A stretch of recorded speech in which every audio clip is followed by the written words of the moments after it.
What the hell? Is that not funky or what? Kenny Lee Lewis here for Fret Frenz, and the guitar player that played on that track from 1971 was a guy by the name of Willie Little Beaver Hale, and that's why I said, what the hell? And he played on this record for Betty White, who was an R&B artist in 1971. It was a big hit, and anybody who's a guitar player knows about this song and how funky those parts are. And the name of our episode today is called Funky Parts, because we're going to show how all these little guitar and bass parts sort of fit together and make these amazing patchworks of music that people want to bob their head, get on the dance floor, and can't stop moving their feet and everything. And this American art form is all over the world. We've influenced so many people with our music here, of course, rock and roll, blues, R&B, jazz. But funk is definitely an American thing. What we're going to do is kind of deconstruct a bunch of songs today from some of the masters. We're going to get into music by James Brown, an Average White Band, Tower of Power, Prince, and then we're even going to do some stuff from Booker T and the MGs, which brings me back to the word funk. Diane's uncle, Louis Steinberg, was the bass player on Green Onions. Many people of you might have heard me talk about that. And when they finished that track in the studio, it was just a jam tune. They didn't even know if they were going to ever release it. And Louis said, man, that sounds really good, man. Let's call that Funky Onions. And in those days, funk or funky was sort of a derogatory word in the early 60s, and it wasn't used very often in public. So, of course, Stax Records decided to change the name to Green Onions, and it became one of the biggest instrumental singles of all time. And then Diane's mother moved up to Detroit, and she became a famous DJ on WJLB, and she used to hire the musicians from Motown to play at fashion shows for her at a place called the Chit Chat Lounge. And she was using like Uriel Jones and James Jamerson and Robert White and Earl Van Dyke. Really great rhythm section. And she told them, man, you guys sound so good. You sound funky. So I'm going to start calling you the Funky Brothers. And that's where their name, the Funk Brothers, came from, was Diane's mom. Little Steinberg history there on the American music scene, but I had to slip it in there. So today, Funky Parts is going to be about these guitar and bass parts that all fit together, like I said. We're going to start out right now with a tune by James Brown. He's sort of the godfather of funk in America. He used to say that all the instruments in the band, including the horns, everything, were drums. He said, that ain't a saxophone, that's a drum. What he meant by that is that every instrument served a purpose of adding some sort of percussive part of the patchwork of the pieces of music that he used in shows and his records. And so, therefore, that's kind of what we're teaching today is rhythm guitar and rhythm bass parts. I won't be playing bass today. I'll do that on another episode. But today I'll just stay on guitar and show you those parts and how they fit together, the techniques you use to get those sounds. We'll start out with a song that I picked called Mother Popcorn. And Mother Popcorn sounds like this. Yeah, yeah, yeah!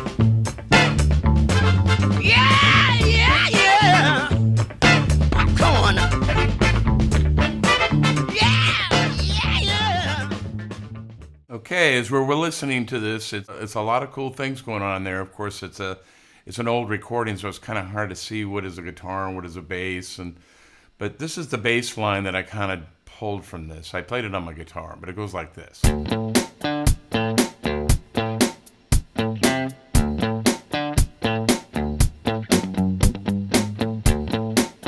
So that's the loop I put together, and it's like a 4-bar loop, and there's another guitar part that I'm thinking I'm hearing pretty good here.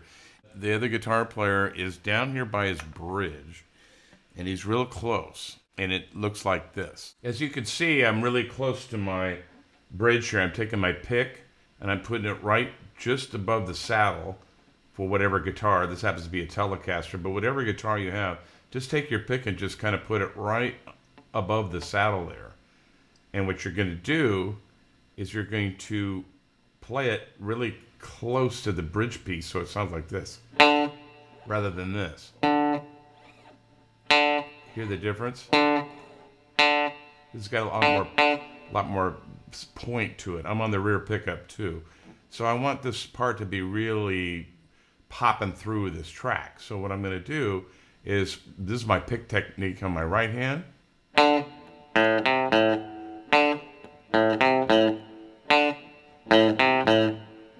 Like that. And then my other hand looks like this.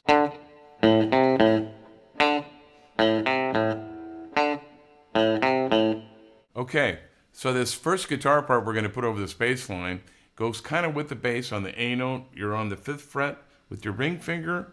You're going to play the end of one and on that A note, and then your other two notes are C, 3rd fret of the A string, index, and then back to the ring on the A, which are going to be and 2 and. So 1 and 2 and 3 and 1 and 2 and 3 and 4 and 1 and 2 and 3 and 4 and 1 and 2 and 3 and.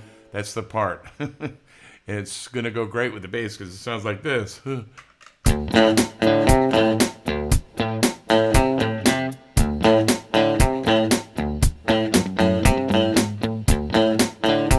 it down by the bridge with that funky sound.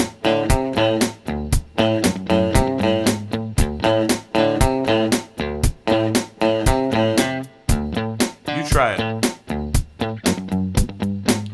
And 3 and 3 and 1 and 3 and 3 and. So that's that part. Okay, so here's the second part that I hear.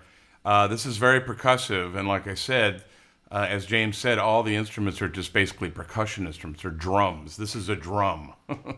So what you're going to do, there's some hi-hat and some tambourine going on this track. You just kind of like accentuate along with them, and the riff that I'm hearing is just this little chicken riff. It goes 1, 2, 3, and you're keeping your wrist going all the time. The secret to playing rhythm guitar is that you want to make sure that your hand is just like a machine. It's just a continually rolling metronome piece. You've got water and salt and weight to this thing, and once you get it moving, it's like a flywheel, and you just keep it moving over the strings. And like what I do when I play these funk things, like I said in my last episode, I like to use the side of my pick. So basically you're using just this little round part right here on the edge rather than the point. Just using this little round part, and that way you get a smoother thing coming over the top here. So basically you're just moving along with the tambourine and the hi-hat.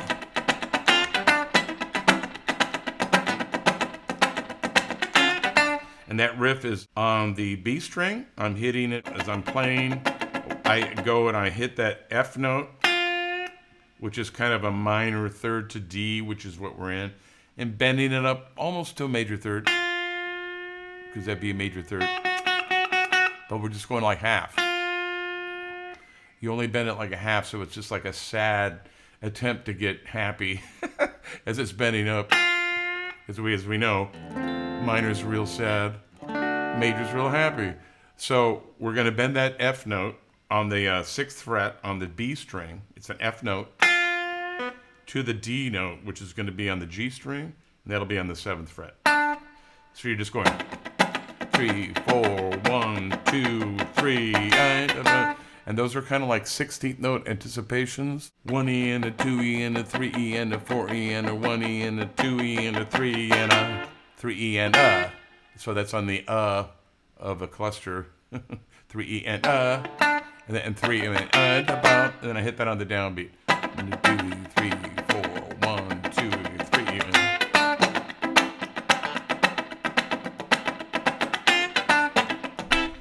And then with this groove, it sounds like this. You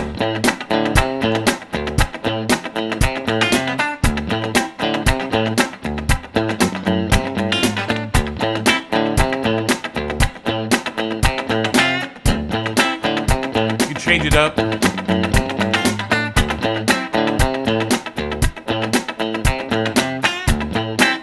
I'm changing it. So you see how that works? So that's just the A section. There's also a B section bridge to this song, but I just wanted to take these little tiny little pieces and just show people how this is layered. So if you write a song and you want to get into some funky stuff or whatever at different tempos, these are the kind of little layerings you could do with different instruments. You can use different guitars. You can use humbuckings too. I'm using a Tele today because Fender pickups tend to be a little more percussive and a little brighter because of the single coil pickups. and they tend to express themselves a little better in this funk genre. But you can still use like, Gibson Les Paul or a 335 or whatever. But that's Mother Popcorn. So let's go on to the next one.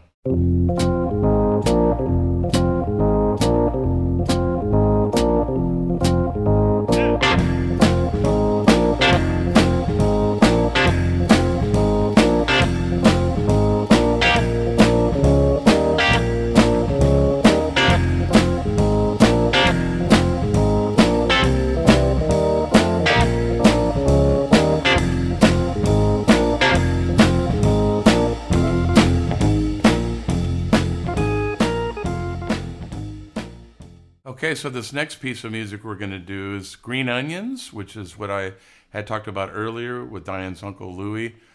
He was actually the bass player for Stax back in the late 50s, early 60s. Louis Steinberg wanted to call this song Funky Onions, but it ended up being Green Onions. This guitar part that Steve Cropper played is very unusual. A lot of people don't realize what he was doing on here.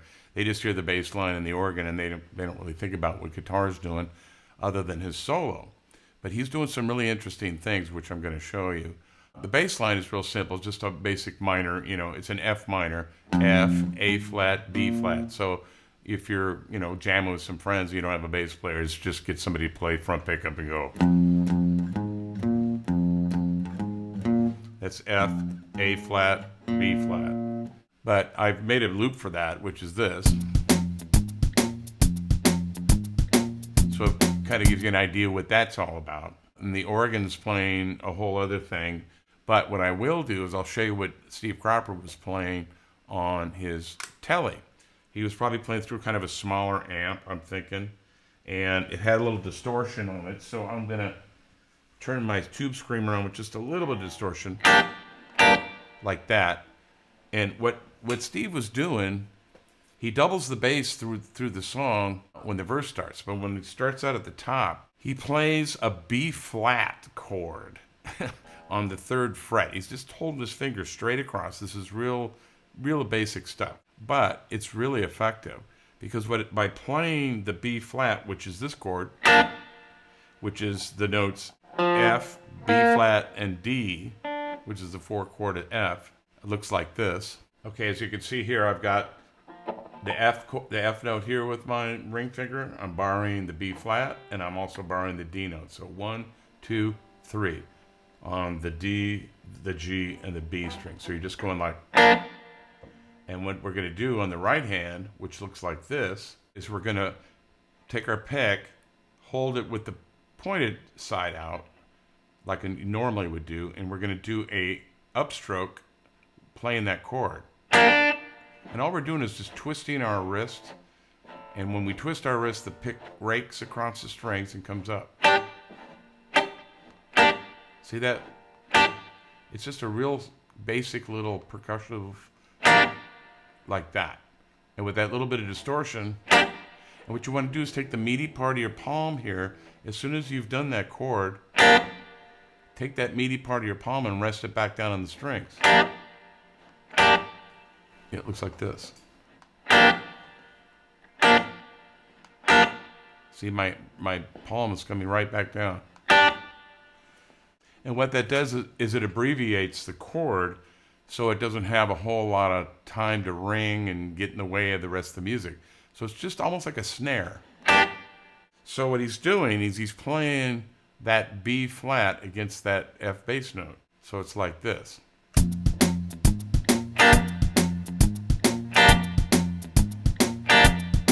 See that? So what I'm going to do now is I'm going to make a loop of all the changes so I can show you how he plays this 4 chord against all of the bass notes that go through the changes of the basic blues progression is kind of what this is. It's 1, 4, 5.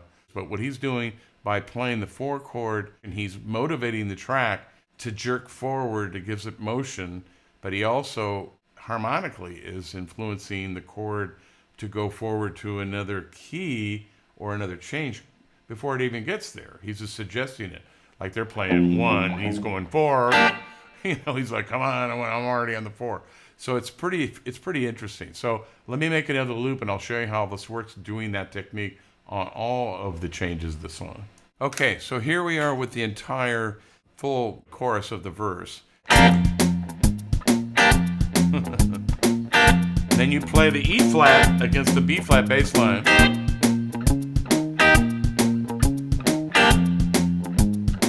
Same thing.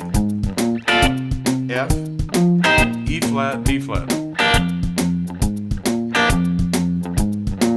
Now I know you think I'm nuts. You can't even really hear the chord, but it's just a sound. But it's pretty cool. So that's basically that whole song, except for a solo. And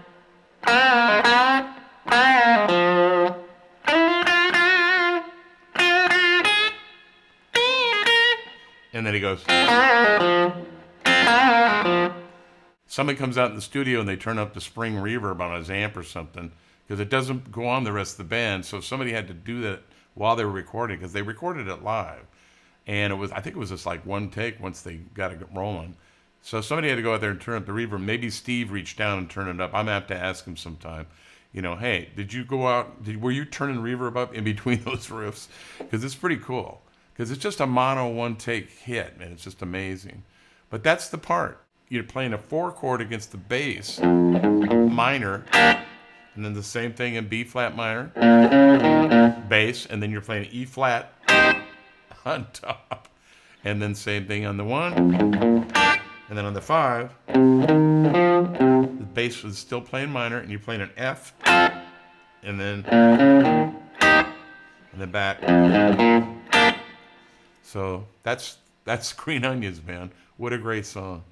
All right, we'll move on.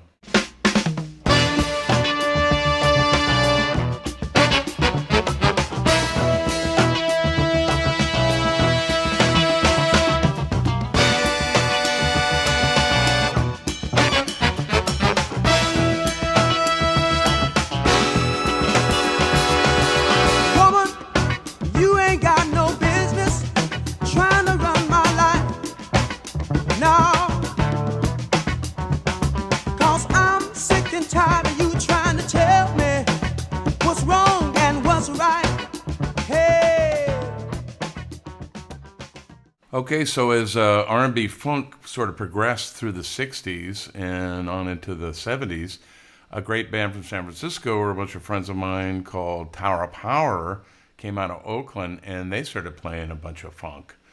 Really good funk. And their original guitar player, Willie Fulton, played a telly. He was just funky as all get out.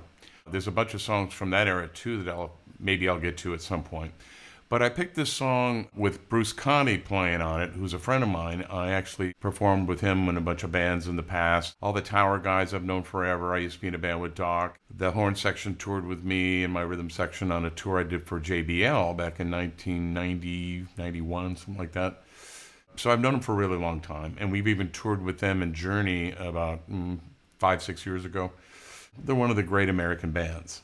But Bruce played some really funky stuff on this song. This is called Get Your Feet Back on the Ground from the What Is Hip album. I have a loop here of the great bass player Rocco Prestia, who just passed as well. I mean, this whole episode has got a lot of, Betty Wright and Rocco. A lot of people have been passing this year. It's a shame because we're really losing some wonderful musicians. This little bass line here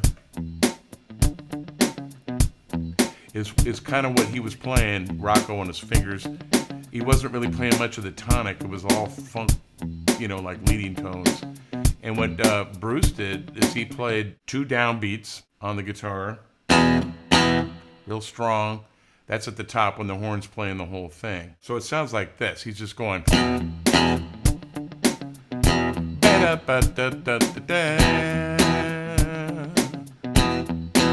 So that's the first part you play on this song. And the next part is the verse. And it's similar, but there's like a little kick in it. And that's the one that we'll layer, and then I'll show you the other part that he played. They're a great band. I can't say enough about how much they've had an effect on the next level of funk that has gone around the world, and so many bands have tried to replicate, but have never been able to do it, got close. I think the closest is my buddy Jerry Lopez in Santa Fe. They're fantastic as well, and they play really close to the same kind of funk. But I think that Jerry would agree with me that there's only one Tower Power. So this is the next part. So I'm going to record this. So this is going to go, we're going to start this, and I'm going to record this. So this is the next part. He goes.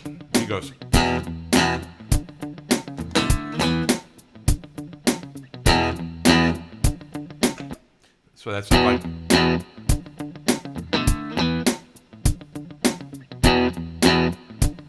So that's the next part he does. He does this little kick on the D. 1, 2, 3, 4. So that's 4 E and da da, 4 E and da, 4 E and da da. Yeah, because we're counting it like this. So a lot of 16th notes in Tower of Power. You got to know where they are. Let's get to this other part. He plays like a little major third thing. Goes like this. It just kind of like upbeats. Starts in the F sharp. And you start in the 4th fret with your index on F sharp, going to G natural to G sharp. Like that. Again, if your hand's always moving and really, really keeping that rhythm, you can do this stuff. And what you do is you press what you want to have as far as a rhythm. So let me illustrate what that looks like. Okay, so my right hand, of course, is going along like this, continually. What I'm going to do here is just press what I need from that. So I just keep that going, and I'm going to hit this F sharp, G natural, G sharp, and I'm just going to press when I need the note to appear, because I'm always going. So you can just go like that.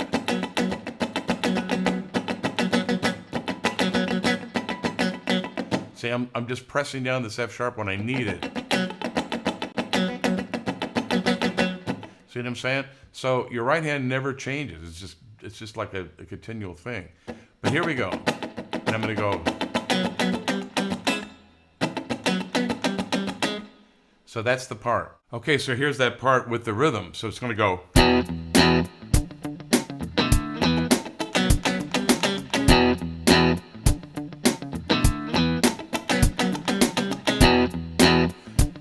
So that's the verse of Get Your Feet Back on the Ground. And as you can see, between Rocco and the two parts that Bruce went on, they're all speaking to each other in different languages and at different times, but they all fit together, and it's very cool. This is one of my favorite funky songs from them, just because of this guitar interplay, which is cool. So once again...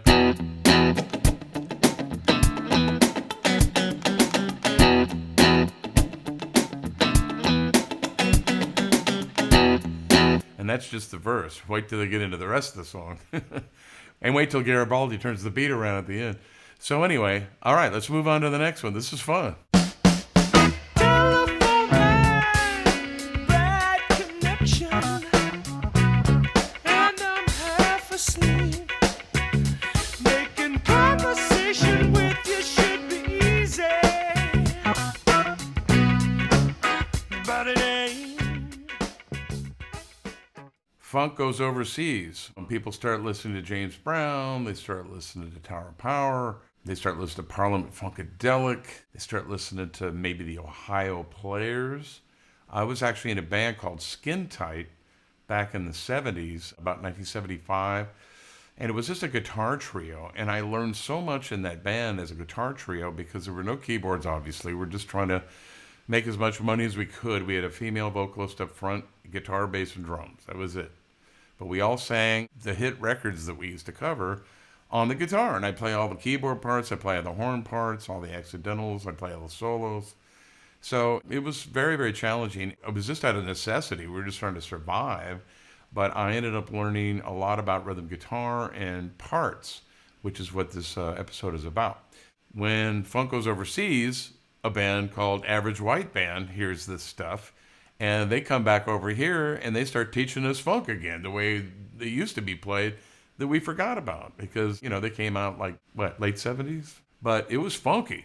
And these Scottish guys were really funky. And so this was one of the songs we used to play in that band Skin Tight. It's called Person to Person. Hamish Stewart, very funky dude, Ani McIntyre, all these guys.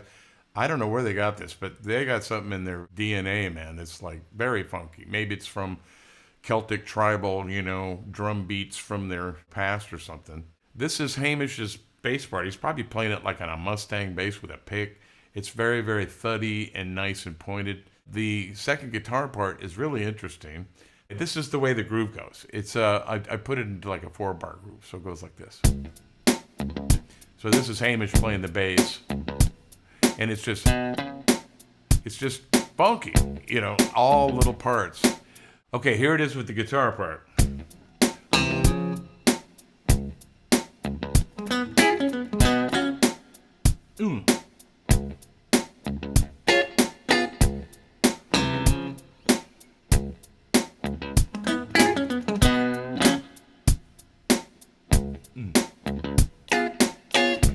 So that's one guitar part. What you're doing, you can just slide a little triad here. It's just a 1 and a 3. So we're D flat in this. I just wanted to play in the key of the record so you guys can play along with it.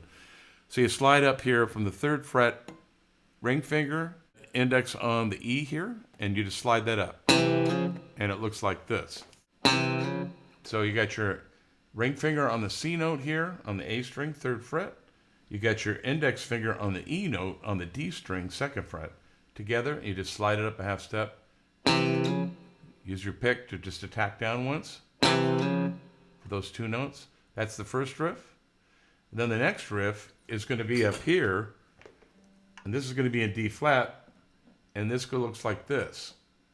And that's coming in on the 11th fret with your ring finger, A string, with your, and it's a flat, and then you're going to play index on the 9th fret on the D string, and that's going to be your B natural note, and then you're going to rock over to the next string, which is your G string, with that same index, and that'll be an E note, E natural. We're going to bring that up to F natural by hammering on our middle finger. And then you're going to come back down on the ring, back on the D string, on the 11th fret, on the D flat tonic note. And then back to the index on the B note. Back to the ring finger on the 11th fret with the A flat. And then you're going to go back to the B note one more time, index. And then back to the ring finger on the 11th fret on the D string, playing the tonic. So it looks like this.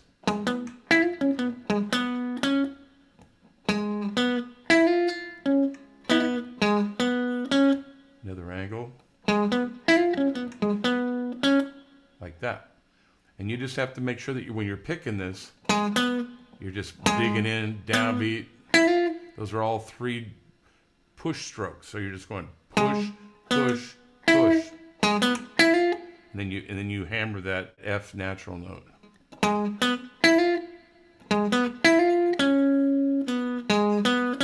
Now, if you were to keep moving,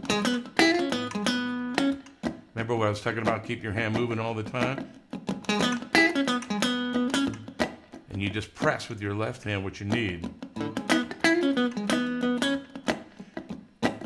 If I just keep that moving.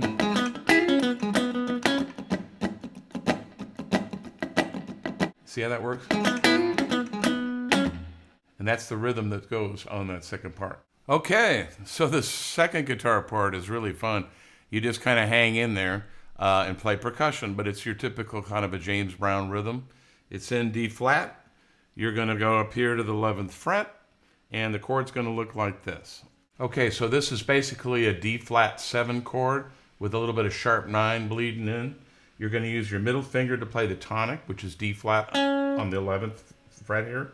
Your index to play the 3rd, which is your F natural on the G string. And then you're going to use your ring finger on the 12th fret to play the 7, which is the B natural. And then if you want, you can rock that ring finger over to the E string on the 12th fret. And you got a little bit of a sharp 9. But anyway, this is it here. And then again, you're just shaking your hand back and forth over the strings, never stopping. Kind of a loose wrist, not a stiff wrist. Keep your wrist loose. And then what you're going to do is you're going to press what you need here. So that's a part. But yeah, you press what you need here. Again, I could go. I'm going da-da-da-da by pressing. I mean, you can do all kinds of stuff just by keeping this hand moving.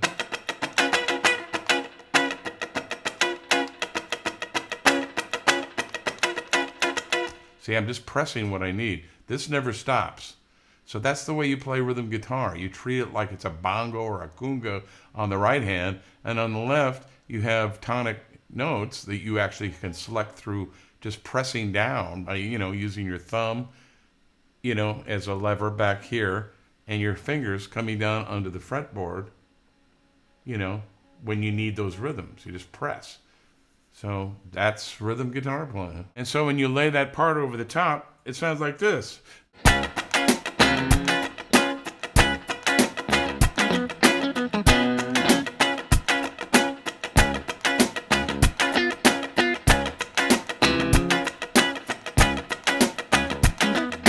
I have to really think about it. It's funny. Isn't that funky? So all those parts work together, and you just have to kind of stay disciplined to stand your part and don't change. And that's the whole part of it, is that you all become like a machine. It's like farm machinery. It's like a tractor or a combine or something. Everything works together as a machine. Everything does its part. You're a cog in the wheel. You're a tooth in the gear. That's what rhythm guitar playing is all about with funk. Okay? All right. Well, we're going to move on to the last one here. It's going to be one by Prince. Okay. Well, this last piece I chose because it's just so interesting that the guitar part on this hit record that Prince made for Kiss was so good. I know that there's a keyboard playing the part on the record. The only thing we really hear that's guitar is that ching-a-ling-a-ling-a-ling. But I think you could play guitar as a rhythm part on that. But I'd like to try to maybe play the lead over this. So I made a loop of this. There's no bass because there's no bass on the record. But it's just funky. Ow! So bad, man. So that's a keyboard that's played in.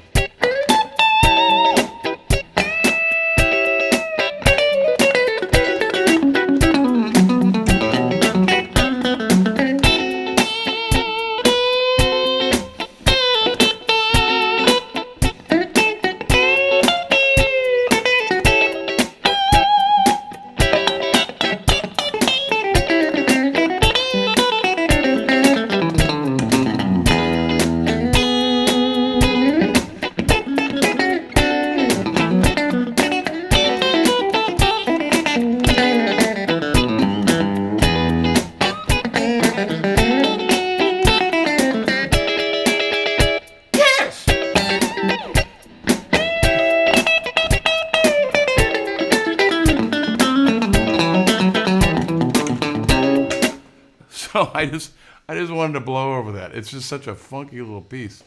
So Prince, just a little story about Prince. I met him because I was with a band called Gerard McMahon and Kid Lightning. Gary Malaber was in that band with me, and he was the drummer that played on all of Steve's hits. And I'd like to mention that he was the one that introduced me to Steve and, got me in the band on the Abracadabra album and everything. And thanks, Gary. That was fantastic. Gary's a fantastic drummer, of course, played on Moon Dance, a bunch of, Eddie Money records, Peter Frampton, and almost all of Steve Miller's hits. But that being said, we were signed to a label called American Recording, which was owned by Earth, Wind & Fire. They had their offices down with their manager, Bob Cavallo, I think was his name, at the Complex in Westwood in Los Angeles. And at that time, Prince was signed to Bob Cavallo. And so we were in there recording our record, and this little guy comes in. I'd heard Soft and Wet. I'd heard some of that early stuff, but I'd never heard Controversy because it hadn't come out yet. And he would come into our control room and check us out. And we were kind of like an 80s rock band. So I thought it was interesting that this brother from Minneapolis, who was kind of a funk dude, was really into rock and roll. And of course, we all found out later that he was really into rock and roll. He could play all that stuff. So I met him then, and that was fantastic. And then he had Controversy come out, which was huge. And then he just got bigger and bigger. And then one day I was doing a session at Sunset Sound, and they had a basketball court out in the back. I was doing a record, and Michael Walden was there doing some tracks with Prince, and we were all on a break, and he wanted to play some basketball. And he's dressed up in his total regalia with a cape and the pointed shoes and the whole bit. I kind of look at him, and I wasn't really that great a basketball player. I was more of a football player. But I thought, he can't be that good, especially with the boots on. So we teamed up with some of the musicians that were in our studio with him and his friends. We shot some hoops. Sure enough, that guy could shoot, man. So that was my second time of meeting Prince and getting my ass beat by him. Every time you think you got him covered, he'd spin around, he'd throw a sky hook. And I mean, he was just fantastic as a basketball player. And then years later, I was at the China Club doing the jam there. His band came in and sat in with us, New Power Generation. And we had a ball, but he did not play. It was just his band. And I was trying to figure out why he wouldn't sit in. And he had other plans, apparently. He came back about 3 weeks later, had them build a giant peninsula onto the stage, and he did a free concert at the China Club because he just thought it was really an intimate, cool place to play. It probably reminded him a lot of First Avenue, I think it's called, in Minneapolis, where he got started, which was in the movie Purple Rain, of course. And he did this free show. The club was already kind of like on thin ice with the fire department and the city, whatnot, because there was a lot of strange people hanging out front, and they had a limited amount of people that could get in there because their exits weren't really set up properly. So what happened was he does this free concert. A whole bunch of folks show up. It wasn't advertised. It was free, but there were so many people, it closed the club down. They ended up closing it down and citing them with all kinds of citations. So Prince killed the China Club. That was the last time I'd seen him. And then, of course, his demise was very sad for all of us.